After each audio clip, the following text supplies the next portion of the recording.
今日港鐵東鐵綫晏晝發生罕見事故，懷疑有乘客擅自打開車尾逃生門跳軌，東鐵綫列車服務曾經受阻。警方喺晏晝4點49分接獲報案，話一個男人闖入九龍塘站至大圍站之間嘅路軌範圍。根據港鐵初步掌握嘅資料顯示，一架正係由九龍塘開往大圍嘅東鐵綫列車，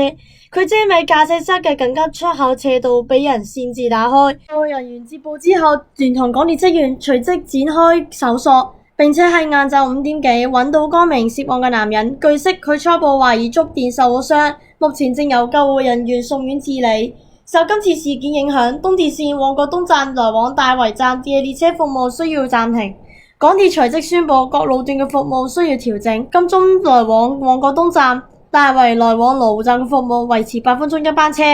大埔墟來往落馬洲嘅班次就維持12分鐘一班。為咗疏導受影響嘅乘客，港鐵已經即時安排免費接駁巴士來往九龍塘同大圍站。港鐵都呼籲乘客，如果需要前往九龍塘站，可以改搭觀塘綫，或者喺紅磡站同大圍站轉乘屯馬綫。另外，城巴亦都加強79號綫嘅巴士服務，以方便市民喺晏晝繁忙時間往返大圍、沙田市中心同大埔一帶。直至到晏晝7點，東鐵綫嘅服務逐漸恢復正常。喵喵新聞台鄭浩文報道。